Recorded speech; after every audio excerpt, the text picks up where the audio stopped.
तो hello everyone, welcome back to our YouTube channel the Creative Minds Academy. आज की जो वीडियो रहेगी इसके अंदर हम लोग सेक्शन डी और सेक्शन ई जो हमारा अभी बचा हुआ था, ठीक है, just a minute. Section D और सेक्शन ई जो हमारा बचा हुआ था उसको हम लोग अभी फाइनली डिस्कस करने वाले हैं। Okay okay, yes, now it's okay. तो अभी तक हम लोगों ने सेक्शन जो है ए बी और सी ये डिस्कस कर लिए थे। सेक्शन डी और सेक्शन ई हमारा भी डिस्कस करना रहता है। और ये बात किसकी चल रही है? 2024 के पेपर की चल रही है, ठीक है।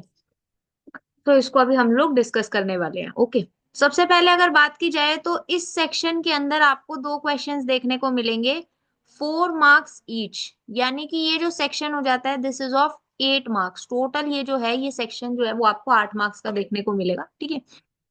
और ये जो क्वेश्चन है, दोनों ही question, these are case based question. First of all, each question has 3 sub question with internal choice in 1 sub question, ठीक है। यानी कि हर क्वेश्चन के अंदर दोनों दोनों क्वेश्चंस के अंदर है ना, क्या है, 3 सब क्वेश्चंस दिए हुए हैं और एक सब क्वेश्चन के अंदर इंटरनल चॉइस देखने को मिलेगी। यानी कि अगर मैं बात करूं 29th की, 29th के सब पार्ट्स हो गए ए बी सी, तो इन ए बी या सी में से एक के अंदर इंटरनल चॉइस देखने को मिलेगी, ठीक है। यही बोला हुआ है और यही यहाँ पर आपको दिख भी रहा है, ठीक है। तो चलो एक एक करके इनको डिस्कस कर लेते हैं। सबसे पहले if we talk about question number 29, select study the diagram given below that shows the steps involve in the procedure of selecting transform bacteria and answer the questions that follow. So ये आपको एक diagram दिखाया हुआ है, ठीक है, और आपको इसी डायग्राम को स्टडी करके कुछ क्वेश्चंस के आंसर देने हैं जो आपसे पूछे हुए हैं, ठीक है। सो सबसे पहले if I talk about this figure, okay, if I talk about this figure, तो यहाँ पर क्या दिखाया हुआ है? फर्स्ट फिगर के अंदर आपको क्या देखने को मिल रहा है? This is the plasmid, this is the gene for tetracycline resistance. ये जो जीन है this is for ampicillin resistance. अब सेकंड के अंदर क्या हो गया? ये है रिकॉम्बिनेंट डीएनए, ठीक है, ये इसका प्लाज्मिड है, ठीक है। और थर्ड के अंदर आपको क्या देखने को मिल रहा है? प्लेट एम जो है वहां पर colony is derived from single bacteria which are growing on agar, okay. And जब इसका रेप्लिका प्लेटिंग किया गया तो प्लेट एन के अंदर क्या देखने को मिल रहा है? अगार विद टेट्रासाइक्लिन एंड एम्पिसिलिन, ठीक है। सो ये आपको एक फिगर दिखाई है। अब इससे रिलेटेड कुछ क्वेश्चंस पूछे हुए हैं, क्वेश्चंस को देखते हैं। क्वेश्चन क्या है? Identify the colony that has got transformed, यानी आपको बताना है इनमें से कौन सी कॉलोनी जो है वो ट्रांसफॉर्म हुई है, और आपको अपने आंसर को जस्टिफाई भी कर, ठीक है। ओके चलो, यहां पर बेसिकली जो कॉलोनी 4 है, it is transformed with plasmid containing recombinant DNA as they will not show resistance towards tetracycline, ठीक है। यानी कि ये जो कॉलोनी 4 देखने को मिल रही है, ठीक है, जो कॉलोनी 4 देखने को मिल रही है ना, ये कॉलोनी जो है ये क्या हुई है? ये ट्रांसफॉर्म हुई है। क्यों? क्योंकि इसके पास में जो प्लाज्मिड है इट कंटेन्स रिकॉम्बिनेंट डीएनए, और रिकॉम्बिनेंट डीएनए होने की वजह से it will not show any resistance towards tetracycline, ठीक है। इसके अंदर जो है ना, क्या है, बेसिकली कोई भी रेजिस्टेंस नहीं शो करेगी फॉर टेट्रासाइक्लिन, ठीक है। सो इसी वजह से ये क्या है? Basically it is a transformed colony, okay. अब क्वेश्चन 2 क्या है? What are the sites in a plasmid called where ampicillin and tetracycline resistance gene are inserted, state their role in genetic engineering. तो ये जो क्वेश्चन था इसके लिए हर बच्चे को 2 मार्क्स अवार्ड किए गए थे, 2 मार्क्स मिले थे, क्योंकि ये थोड़ा सा जो है आपके सिलेबस से हटके पूछा हुआ था, ठीक है। तो इसके लिए हर बच्चे को 2 मार्क्स मिले थे, ठीक है। हर बच्चे को जो है 2 मार्क्स सीबीएसई ने दिए थे, ठीक है। यानी कि इसके लिए यहाँ पर ग्रेस मार्किंग थी, ठीक है।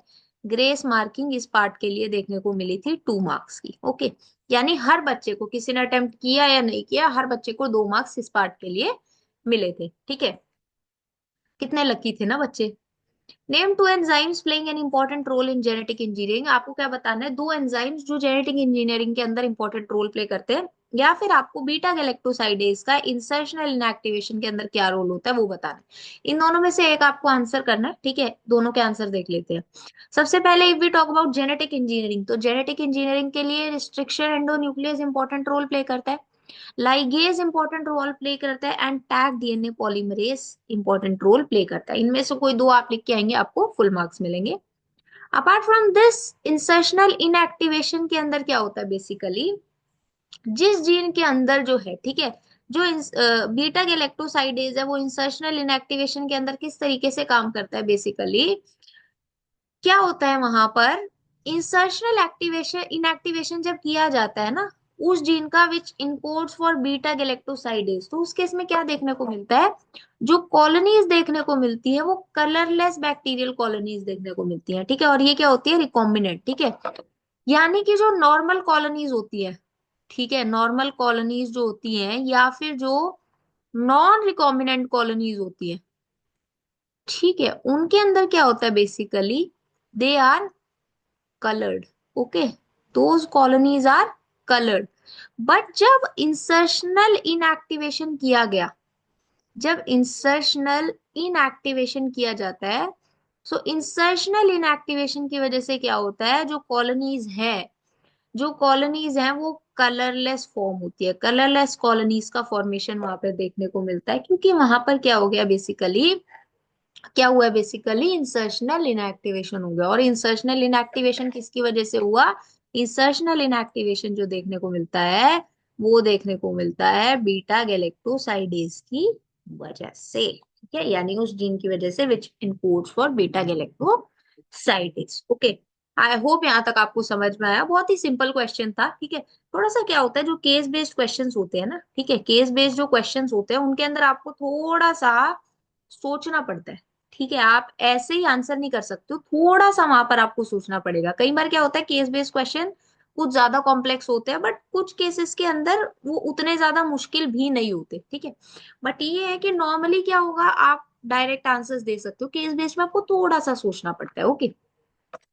सो now if we talk about question number 30, okay, if we talk about question number 30, यहाँ पर भी आपको एक पैसेज दिया हुआ और आपको क्वेश्चंस के आंसर करने हैं, ठीक है। Isn't it incredible that India's land area is only 2 to 4% of world's total land area, whereas total share of global species diversity of India is 8.1%. However, in these estimates of species prokaryotes do not figure anywhere.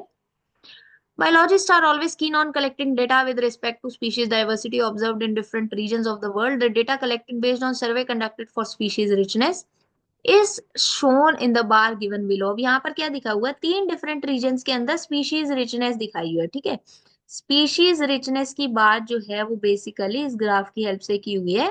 Apart from this ये बता रहा है कि जो world का total area है, ठीक है, टोटल एरिया का सिर्फ 2 to 4% एरिया जो है वो इंडिया के पास है, बट 8.1% का शेयर जो है वो ग्लोबल स्पीशीज डाइवर्सिटी के अंदर इंडिया का है। अब इस 8.1 के अंदर प्रोकैरियोट्स काउंट नहीं हुए हैं, ठीक है, वो आपसे इसमें क्वेश्चन पूछा हुआ है कि प्रोकैरियोट्स को क्यों नहीं काउंट किया गया, उनको क्यों नहीं कंसीडर हुआ इसमें, ठीक है। बट 8.1% का एक अच्छा खासा जो है कंट्रीब्यूशन जो है वो देखने को मिलता है ग्लोबल स्पीशीज डाइवर्सिटी में इंडिया का, ठीक है। सो अब हमको जो है कुछ क्वेश्चंस के आंसर देने हैं इस डेटा के ऊपर और इस ग्राफ के बेसिस पे, ठीक है। Now, why is the species richness maximum in region 3 in the bar graph? ठीक है, यानी कि स्पीशीज रिचनेस जो है वो इस रीजन के अंदर ही मैक्सिमम क्यों देखने को मिली, और why is the species richness minimum in the region 1 in the bar graph, यानी इस रीजन के अंदर ही जो स्पीशीज रिचनेस है वो मिनिमम क्यों देखने को मिली, यानी दोनों में से एक का आंसर आपको करना है, ठीक है। सो बेसिकली स्पीशीज रिचनेस जो होती है वो काफी सारे फैक्टर्स के ऊपर डिपेंड करती है, ठीक है। तो अभी हम लोग इसका आंसर देखेंगे तो आपको पता चलेगा, okay.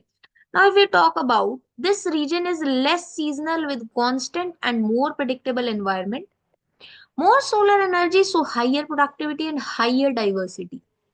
Apart from this, it represents tropical latitude which remain relatively undisturbed for millions of years and had a long evolutionary time for species diversification. यानी कि जो आपका रीजन 3 है, जो रीजन 3 है उसके अंदर स्पीशीज डाइवर्सिटी, स्पीशीज ज्यादा क्यों देखने को मिली, तो उसको जस्टिफाई करने के लिए कुछ स्पेसिफिक रीजंस आपको बताऊंगा। पहला रीजन क्या हो सकता है कि ये जो रीजन है इट इज लेस सीजनल, ठीक है, वहां पर बहुत ज्यादा सीजनल वेरिएशन देखने को नहीं मिल रहे हैं, यानी कि वहां पर जो एनवायरनमेंट है वो काफी कांस्टेंट है और प्रिडिक्टेबल एनवायरनमेंट है। हम लोग प्रिडिक्ट कर सकते हैं कि यहाँ का जो एनवायरनमेंट होगा वो कुछ ऐसा होगा जिसकी वजह से यहाँ पर जो है स्पीशीज रिचनेस इतनी ज्यादा देखने को मिल रही है।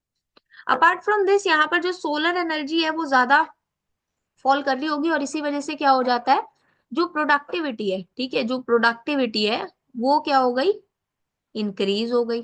ठीक है, जो प्रोडक्टिविटी है वो क्या हो गई, इंक्रीज हो गई, और हाइयर डाइवर्सिटी देखने को मिली। इसके अलावा ये जो रीजन है, ये क्योंकि क्या होता है ना, ट्रॉपिकल रीजन के अंदर क्या होता है, जो डाइवर्सिटी होती है वो काफी अच्छी देखने को मिलती है।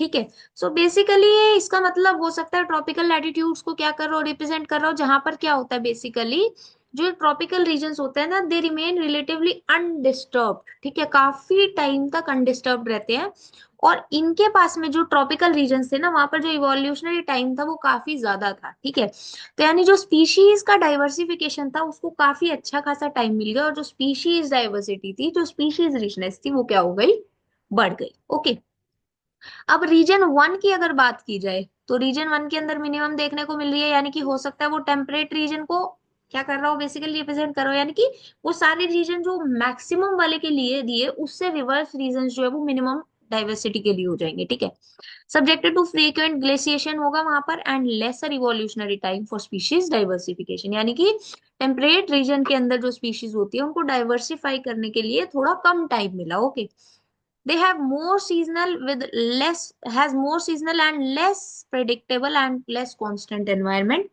जिसकी वजह से जो स्पीशीज डाइवर्सिफिकेशन था उसका रेट कम था।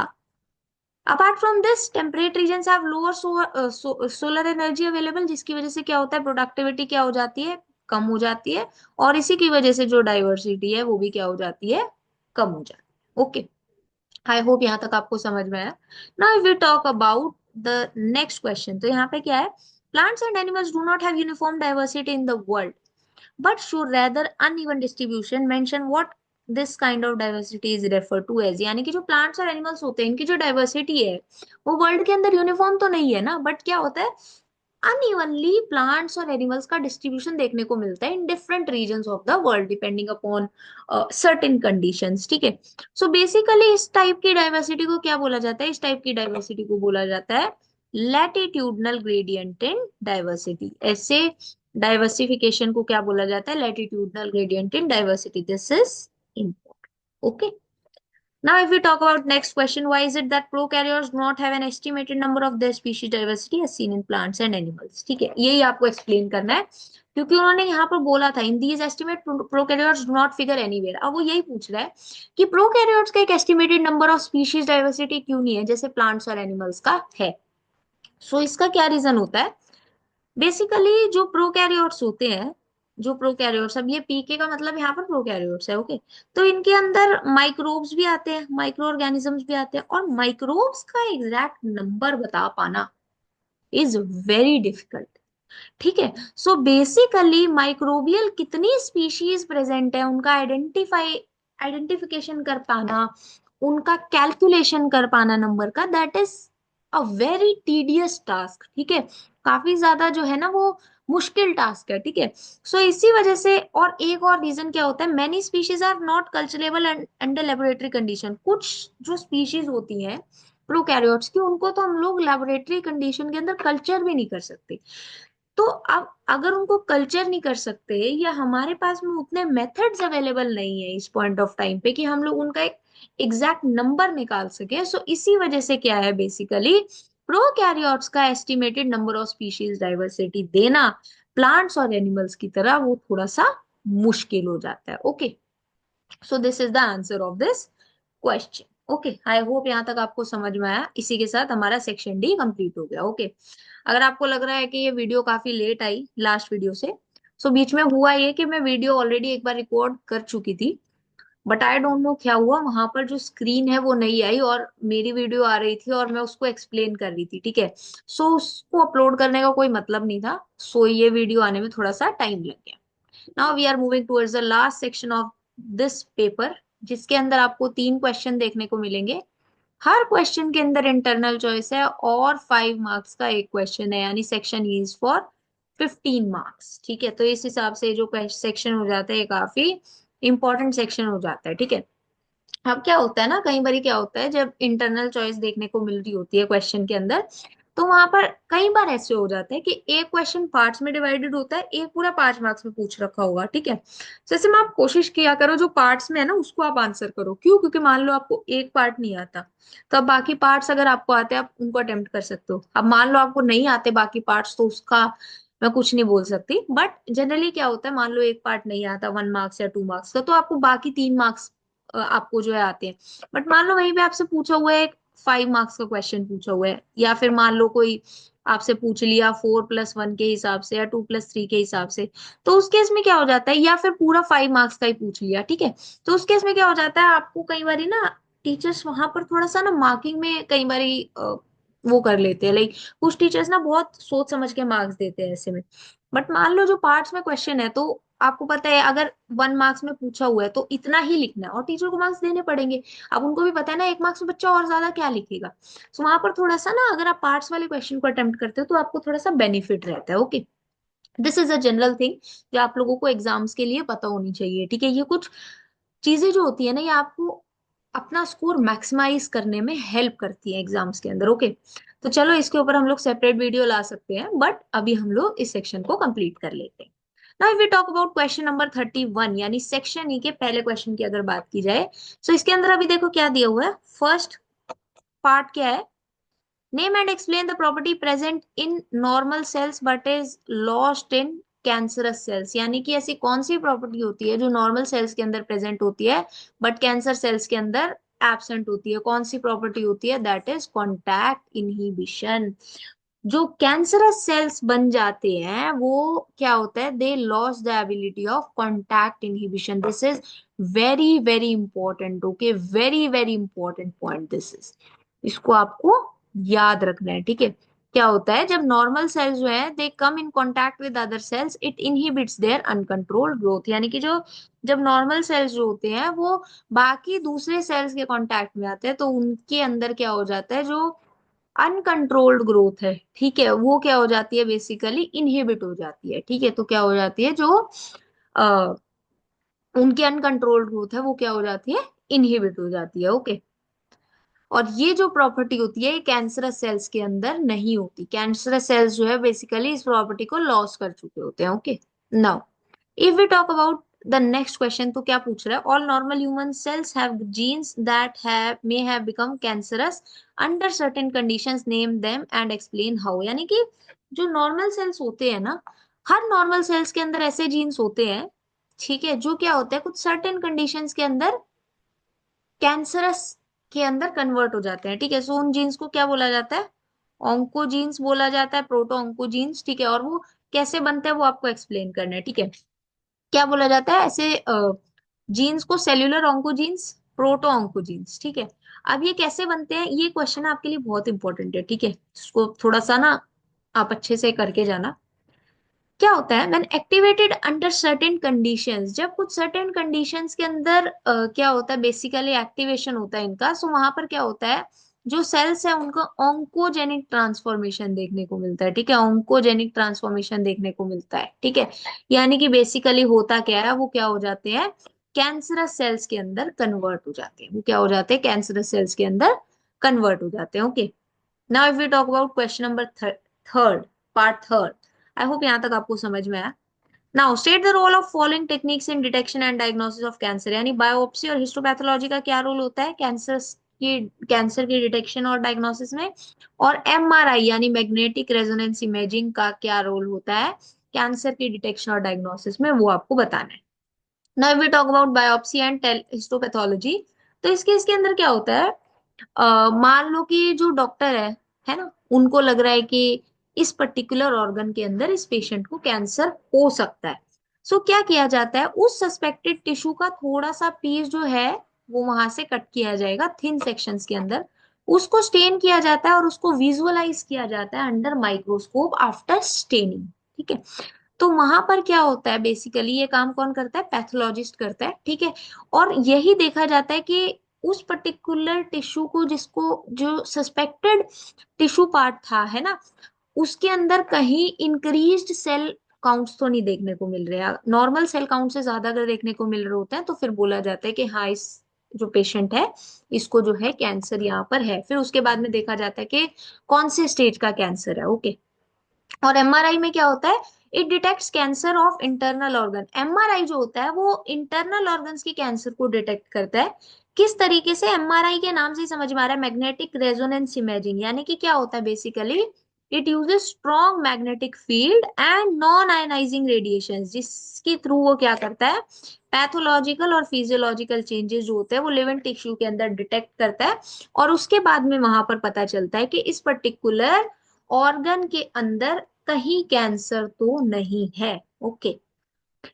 सो आई होप यहां तक आपको समझ में आया। ये हुई बात पार्ट ए की। अब इसी क्वेश्चन के अंदर आपको इंटरनल चॉइस के अंदर दिया हुआ है पार्ट बी। ठीक है। पार्ट बी के अंदर क्या है, large quantities of sewage is generated every day in cities as well as in towns and treated in sewage treatment plants or the STPs to make them less polluting. Okay. Given below is the flow diagram of stages of STP। तो यहाँ पे क्या दिखा हुआ है, sewage treatment plant के जो stages होते हैं वो दिखाए हुए हैं। ठीक है। अब आपको इसको पढ़ना है और क्वेश्चन के आंसर देने हैं। क्या होता है, primary effluent passed into large aeration tanks, और उसके बाद में क्या होता है, effluent is passed into settling tanks to form sediment. ठीक है। अब आपको क्वेश्चंस के आंसर देने हैं। सबसे पहले क्या है, wise primary effluent passed into large aeration tank. यानी कि जो प्राइमरी इफ्लुएंट होता है उसको लार्ज एरेशन टैंक के अंदर क्यों पास ऑन किया जाता है। देखो एरेशन से क्या समझ में आ रहा है कि वहां पर क्या होगा, एरोबिक माइक्रोब्स का ग्रोथ होगा।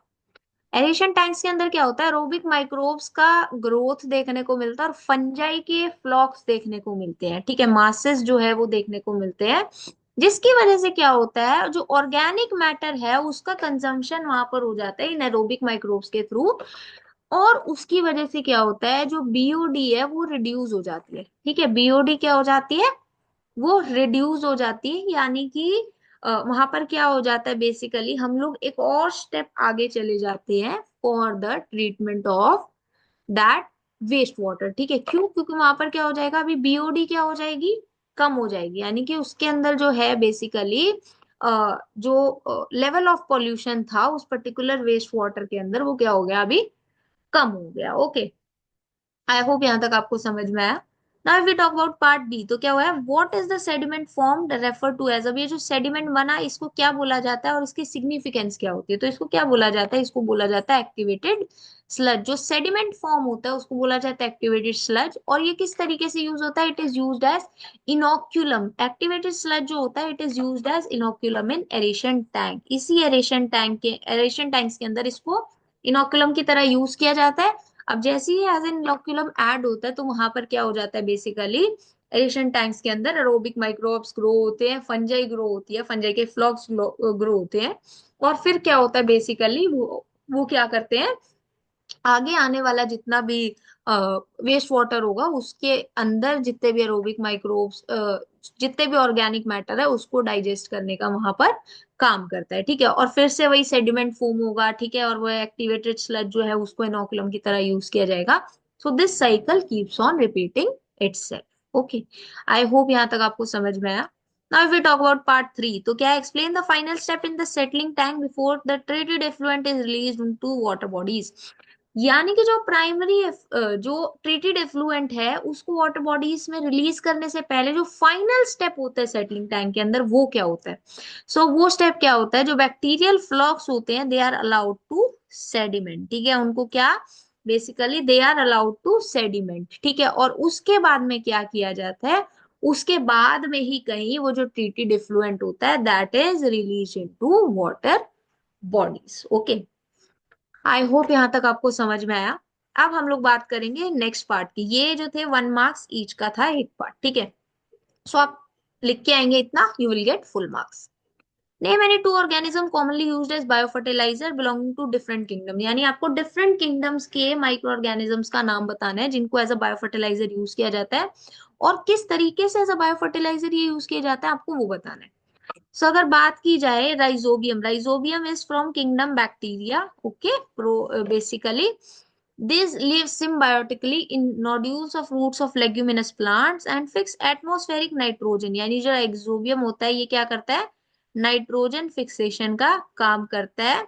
ठीक है, और कैसे रहता है, सिम्बायोटिक एसोसिएशन में with the roots, nodules of roots of leguminous plants. क्या करता है, एटमॉस्फेरिक नाइट्रोजन को ऑर्गेनिक फॉर्म के अंदर कन्वर्ट करता है और प्लांट को नाइट्रोजन प्रोवाइड करने का काम करता है। ग्लोमस जो होता है it is from the kingdom fungi. ठीक है, ये कैसे रहता है, it also lives in symbiotic association with roots of higher plants and absorb phosphorus from soil and passes it to plants. यानी अब जो ग्लोमस होता है वो क्या करता है, फॉस्फोरस को अब्जॉर्ब करता है सॉइल के अंदर से और उसको प्लांट्स के अंदर पास कर देता है। ठीक है, और ये भी क्या करता है, जो रूट्स ऑफ हायर प्लांट्स होते हैं उनके साथ एक सिम्बायोटिक एसोसिएशन बना के रहता है। साइनोबैक्टीरिया के अंदर कौन कौन से आते हैं, एनाबिना, नॉस्टोक एंड ऑसिलेटोरिया। अब ये क्या करते हैं, these add organic matter, okay, these add organic matter to the soil and increase fertility. ठीक है, तो इन दोनों में से आप इन तीनों में से आप दो को एक्सप्लेन कर देंगे तो you will be getting full marks. Full marks यानी कि 2 मार्क्स। ठीक है, इस पार्ट के 2 मार्क्स थे तो वो आपको मिल जाएंगे। ओके, आई होप यहाँ तक आप लोगों को समझ में आया। This was all about question number 31। Now we will be talking about the question number 32. Question number 32 क्या है? Many patterns of inheritance deviate considerably from the pattern of inheritance as explained by Mendel. List any four such inheritance pattern and explain any three with the help of an example each. अब देखो, जो Mendel ने क्या किए थे, inheritance के कुछ particular loss क्या किए थे, एक्सप्लेन किए थे। बट काफी सारे इनहेरिटेंस पैटर्न्स जो है वो उन लॉस से डेविएट करते हैं। ठीक है, जैसे कि कौन कौन से, को डोमिनेंस, इनकम्प्लीट डोमिनेंस। ठीक है, तो ऐसे ही क्या है, बेसिकली डिफरेंट पैटर्न्स आपको बताने हैं। 4 ऐसे पैटर्न्स आपको लिस्ट करने हैं और उनमें से किन्हीं 3 को आपको एक्सप्लेन करना है with the help of an example. ठीक है, अब ये कैसे है, देखो आपको 2 मार्क्स किसके मिलेंगे, 4 इनहेरिटेंस पैटर्न्स को लिखने के, यानी कि 0.5 मार्क्स आपको एक इनहेरिटेंस पैटर्न को बताने के मिलेंगे और 3 को एक्सप्लेन करना है, यानी 1 मार्क्स ईच फॉर एक्सप्लेनिंग। ठीक है, तो अभी इसको देखते हैं। सबसे पहले अगर बात की जाए incomplete dominance, codominance, pleiotropy, polygenic inheritance and linkage, these are some of the inheritance pattern which deviate from the laws of inheritance which were given by Mendel. ठीक है, अब इनमें से आप 4 लिख के आएंगे तो you will be getting 2 marks. अब इनमें से किन्हीं 3 को एक्सप्लेन करना है, बट यहाँ पर पांचों के बारे में, ठीक है, पांचों के बारे में आपको थोड़ा थोड़ा बताया हुआ है। आप इनमें से क्या है, किन्हीं भी 3 को लिख के आएंगे, थोड़ा एक्सप्लेन करके आएंगे, एग्जाम्पल देके आएंगे, you will be getting 1 marks for each correct explanation and example. ठीक है, सबसे पहले अगर बात की जाए इनकम्प्लीट डोमिनेंस, तो इनकम्प्लीट डोमिनेंस के अंदर क्या होता है, बेसिकली जो F1 हाइब्रिड होता है वो किसी एक प्लांट के जैसा कंप्लीटली नहीं दिखता, दोनों प्लांट के थोड़ा सा मिक्स कैरेक्टर्स दिखा रहा होता है। ठीक है, जैसे इसका एग्जांपल क्या देखा था, इसका एग्जांपल था स्नैपड्रैगन या एंटी राइनम स्पीशीज जो थी। ठीक है, यानी कि 4 o'clock प्लांट, डॉग फ्लावर और मिराबिलिस जलापा। ठीक है, क्या होता है यहाँ पर, जो F1 हाइब्रिड होता है it resembles in between two parents. ठीक है, वो क्या करता है, it resembles in between the two parents. ठीक है, so this is incomplete dominance. अब ये यहाँ पर क्या है ना, देखो रेफरेंस के लिए दिया हुआ है, आप वहां पर एनसीईआरटी के अंदर से ढंग से डेफिनेशन उठाइए, डेफिनेशन को लिखो और नीचे एग्जाम्पल लिखो और आपको फुल मार्क्स मिल जाएंगे। ठीक है, तो ऐसा नहीं है ना कि आपसे अगर मान लो पूछे जाए आप इसी को रट के चले जाओ, नहीं, आपको डेफिनेशन याद होनी चाहिए, कॉन्सेप्ट क्लियर होना चाहिए, आप लिख के आओगे and you will be getting full marks. अब कोडोमिनेंस का एग्जांपल क्या होता है, एबीओ ब्लड ग्रुपिंग। कोडोमिनेंस का एग्जांपल क्या होता है, एबीओ ब्लड ग्रुपिंग, जहां पर क्या होता है, ए बी ब्लड ग्रुप के अंदर दोनों ये एलील्स क्या करते हैं, खुद को एक्सप्रेस कर रहे होते हैं, कोई एक नहीं कंप्लीटली एक्सप्रेस कर रहा, दोनों ही खुद को कंप्लीटली एक्सप्रेस कर रहे होते हैं। ठीक है, so that is basically codominance. Incomplete में क्या था, दोनों में से कोई भी खुद को कंप्लीटली एक्सप्रेस नहीं कर पा रहा था। कोडोमिनेंस में दोनों एक दूसरे दोनों क्या कर पा रहे हैं, अपने आप को कंप्लीटली एक्सप्रेस कर पा रहे हैं, वो भी एक साथ। ठीक है, प्लियोट्रॉपी के अंदर क्या होता है, one gene, when one gene controls many character, यानी कि एक ही जीन क्या करता है, डिफरेंट कैरेक्टर्स को क्या करता है, बेसिकली कंट्रोल करता है। अभी इसका एग्जांपल क्या होता है, phenyl ketone urea in human beings. इस केस में क्या देखने को मिलता है, एक सिंगल जीन म्यूटेशन की वजह से mental retardation, reduction in hair and skin pigmentation, ये पर्टिकुलर कैरेक्टर्स जो है वो देखने को मिलते हैं। ठीक है, ये किसकी वजह से होता है, ये होता है प्लियोट्रॉपी की वजह से। अब पॉलीजेनिक इनहेरिटेंस का मतलब क्या है, पॉलीजेनिक इनहेरिटेंस यानी कि one trait is controlled bye 3 और मोर जीन्स। प्लियोट्रॉपी के अंदर क्या था, एक जीन काफी कैरेक्टर्स को क्या कर रहा था, कोड कर रहा था। पॉलीजेनिक के अंदर क्या होगा, एक कैरेक्टर को काफी सारे जीन्स क्या करते हैं, बेसिकली कंट्रोल करते हैं, ठीक है। एग्जाम्पल क्या है, skin control, skin colour is controlled by three genes, A B and C. Each type of allele in the genotype would determine the darkness or lightness of the skin in an individual. Okay. अब linkage की अगर बात की जाए तो इन linkage के अंदर some of the closely linked genes they do not follow mendelian inheritance pattern of independent assortment. इसका एग्जांपल अब क्या होता है, इसका एग्जांपल होता है gene for eye colour and body colour in fruit fly they did not segregate independently and F2 ratio deviates from 9:3:3:1। यानी कि क्या होता है बेसिकली, जो जीन्स है उनका कंप्लीट सेग्रीगेशन देखने को नहीं मिलता, यानी कि थोड़ा सा वहां पर लिंक्ड जीन्स देखने को मिल रहे होते हैं, ठीक है। वहां पर क्या होता है बेसिकली, लिंक्ड जीन्स देखने को मिल रहे होते हैं। अब मेंडल ने तो क्या बोला था कि जीन्स का कंप्लीट सेग्रीगेशन होता है और वो एक दूसरे को एक इंडिपेंडेंटली क्या कर रहे होते हैं, एक्सप्रेस कर रहे होते हैं, ठीक है। बट लिंकेज से पता चला कि नहीं, कुछ कुछ केसेस के अंदर ये जो पैटर्न है ये डेविएट भी करता है, ठीक है। So this was all about linkage. Okay, now if we talk about part B, तो पार्ट बी के अंदर क्या है, पार्ट बी के अंदर construct a transcription unit with a coding strand given below with a proper labelling. यानी कि यहाँ पर क्या दिया हुआ है, कोडिंग स्ट्रैंड दिया हुआ है प्रॉपर लेबलिंग के साथ में। अब आपको क्या करना है, ट्रांसक्रिप्शन यूनिट बनानी है। When does a coding stand become a template stand, आपको बताना है कि कोडिंग स्टैंड टेम्पलेट स्टैंड की तरह कब एक्ट करता है। And why does a double helix DNA molecule transcribe into a single stranded RNA molecule? यानी एक जो डबल हेलिक्स डीएनए मॉलिक्यूल होता है वो सिंगल स्ट्रैंडेड आरएनए मॉलिक्यूल के अंदर क्यों ट्रांसक्राइब करता है, ठीक है। एक एक करके इनके आंसर्स देखने हैं, ठीक है। अब ये क्या दिया हुआ है आपको, एक स्ट्रैंड दिया हुआ है, ATGC TGA TGCAGA, ठीक है। अब देखो यहां पर अगर देखें तो यहाँ पर क्या है बेसिकली, देखो क्या हो जाएगा, ये दिया हुआ था आपको। अब इसको जब कोड करेंगे, ए की जगह टी, टी की जगह ए, जी की जगह सी, सी जी, टी की जगह ए, जी की जगह सी। सो इस तरीके से क्या हो जाएगा, एक पूरा स्ट्रैंड फॉर्म होगा। ये क्या था, 5' to 3', इधर क्या हो जाएगा 5' to 3' ऐसे। This is the promoter region, this is the terminator region, ठीक है। और ये क्या है basically, this is the structural gene, ठीक है। अब यहाँ पे क्या था, ये कोडिंग स्ट्रैंड था, तो ये क्या हो जाएगा, this will be the template stand. ये क्या हो जाएगा, टेम्पलेट स्टैंड। अब इनको आप जब इनको मेंशन करके दिखाओगे तो आपको हाफ ऑफ मार्क्स यहाँ पर मिलेगा, ठीक है। आपको क्या मिलेगा, हाफ ऑफ मार्क्स यहाँ पर मिलेगा। अब कोडिंग स्टैंड कब टेम्पलेट स्टैंड बन जाता है, जब प्रोमोटर और टर्मिनेटर की पोजीशन स्विच कर दी जाती है, यानी प्रमोटर की जगह टर्मिनेटर, टर्मिनेटर की जगह प्रमोटर आ जाता है। तो उस केस के अंदर जो कोडिंग स्टैंड होता है it becomes template stand. Okay, now अब क्या बोला हुआ है कि एक double helix DNA molecule single stranded RNA molecule के अंदर क्यों ट्रांसक्राइब करता है, ठीक है। तो यहाँ पर आपको क्या है, तीन रीजंस दिए हुए हैं, इनमें से कोई दो आप लिख के आएंगे, you will be getting full marks. अब क्या होगा, if both stand act as template they would code for RNA molecule with complementary sequences, hence would form a double standard RNA and prevent translation. यानी कि अगर दोनों strand जो है वो एज ए टेम्पलेट एक्ट करेंगे तो वहां पर वो एक ऐसे आरएनए मॉलिक्यूल के लिए कोड करेंगे जिसके पास में कॉम्प्लीमेंट्री सीक्वेंसेस होंगी। तो वहां पर क्या हो जाएगा, डबल स्टैंडर्ड आरएनए मॉलिक्यूल बनेगा और ट्रांसलेशन प्रिवेंट हो जाएगी, ट्रांसलेशन हो ही नहीं पाएगी। दूसरा, अगर दोनों strand will act as a template तो वहां पर क्या होगा, वो एक ऐसे आरएनए मॉलिक्यूल के लिए कोड करेंगे जिसके पास में डिफरेंट सीक्वेंस होंगी। अब डिफरेंट सीक्वेंस होंगी तो वहां पर जो प्रोटीन बनेंगे वो भी क्या बनेंगे, डिफरेंट बनेंगे। वहां पर क्या बनेंगे, जो प्रोटीन बनेंगे वो भी डिफरेंट बनेंगे। यानी कि एक ही डीएनए की सेगमेंट दो डिफरेंट प्रोटीन के लिए कोड करेंगे, अब ऐसा तो नहीं पॉसिबल होना चाहिए ना। सो ये भी एक रीजन है। Apart from this single stranded RNA molecule जो है वो ट्रांसलेशन प्रोसेस के लिए रिक्वायर्ड होता है।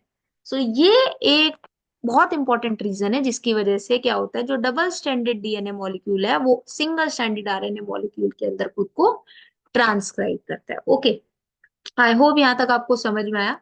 This was all about question number 32। Now we are moving towards the last question of this particular paper and this particular section, question number 33। अब question number 33 के अंदर क्या है, explain the development of male gametophyte in an angiosperm. यानी male gametophyte किस तरीके से develop करता है उसका डेवलपमेंट आपको बताना है एंजियोस्पर्म के अंदर। This is for 2.5 marks. और दूसरा, draw label diagram of a 3 sailed male gametophyte. ठीक है, अब इसका आंसर यहाँ पर किया हुआ है। नेक्स्ट में हम लोग देखेंगे इसके अंदर ऑप्शन में क्या पूछा हुआ है। सबसे पहले अगर बात की जाए डेवलपमेंट ऑफ मेल गैमेटोफाइट की, तो वो कैसे होती है। Each microspore mother cell in a sporogenous tissue undergo meiosis forming microspore tetrad by the process known as microsporogenesis। यानी माइक्रोस्पोरोजेनेसिस की हेल्प से क्या होता है, हर एक माइक्रोस्पोर मदर सेल जो स्पोरोजेनस टिश्यू के अंदर होता है, इट अंडरगोज मियोसिस, और वहां पर क्या हो जाता है, माइक्रोस्पोर टेट्राड फॉर्म होता है। ठीक है, माइक्रोस्पोर टेट्राड फॉर्म होता है। अब जो माइक्रोस्पोर है they form cluster of 4 cells, जिसको माइक्रोस्पोर टेट्राड बोला जा रहा है। अब जैसे एंथर मेच्योर होगा और डिहाइड्रेट होगा, सो हर microspore it undergoes asymmetric division, जिसकी वजह से वेजिटेटिव सेल और जेनेटिव सेल फॉर्म होता है। ठीक है, वेजिटेटिव सेल क्या होता है, it is large and the generative cell is small.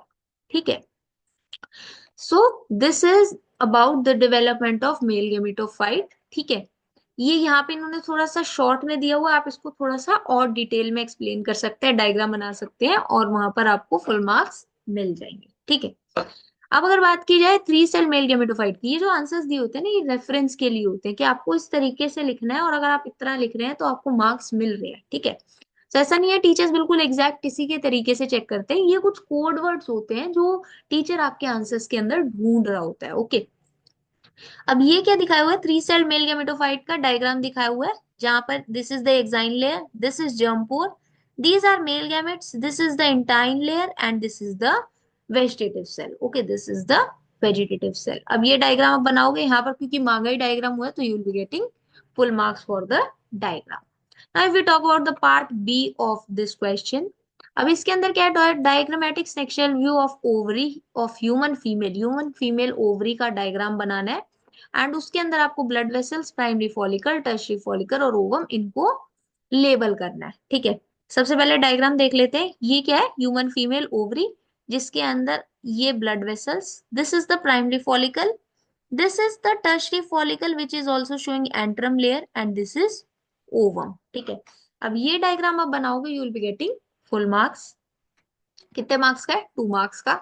Eight which stage of life are primary follicles formed in human female, human female के अंदर कौन से स्टेज ऑफ लाइफ के ऊपर प्राइमरी फॉलिकल्स बनते हैं, so they are formed at the embryonic stage. This is very very important. Okay, this is very very important. Now if we talk about the last question, explain the events both hormonal and structural that occurs at the time of ovulation till the onset of next menstrual cycle। यानी कि जितने भी hormonal और structural events हो रहे हैं at the time of ovulation, कब तक, जब तक नेक्स्ट मेंस्ट्रुअल साइकिल नहीं हो रही। ठीक है, तो वो सारे इवेंट्स आपको एक्सप्लेन करने। तो क्या होता है, देखो ध्यान से देखते हैं। Okay, just a minute. Yes, both LH and FSH, okay, luteinizing hormone and follicle stimulating hormone, they attain a peak level in the mid of menstrual cycle. Rapid secretion of LH leading to maximum level is known as LH surge. ठीक है, अब क्या होता है, during the mid of menstrual cycle LH और FSH जो होता है वो अपने पीक लेवल के ऊपर होते हैं। ठीक है, और रैपिड सिक्रीशन ऑफ एलएच की वजह से वहां पर क्या होता है, एलएच सर्ज होता है।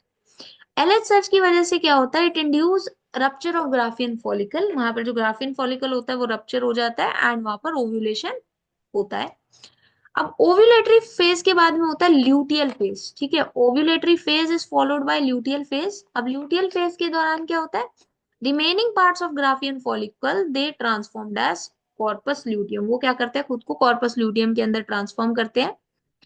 Produce large amount of progesterone needed for maintaining endometrium. ठीक है, यानी कि लार्ज अमाउंट के अंदर प्रोजेस्टेरॉन प्रोड्यूस होता है, और प्रोजेस्टेरॉन किस लिए जरूरी होता है, फॉर मेंटेनिंग एंडोमेट्रियम। अब फर्टिलाइजेशन की एब्सेंस में क्या होता है, कॉर्पस ल्यूटियम क्या करता है, खुद को डीजनरेट करता है, जिसकी वजह से एंडोमेट्रियल लेयर का डीजनरेशन हो जाता है, एंड वहां पर मेंस्ट्रुअल साइकिल दोबारा से अकर करती है। Okay, so this is the stages. ठीक है, क्या क्या होता है during the process of ovulation till the onset of next menstrual cycle. Okay.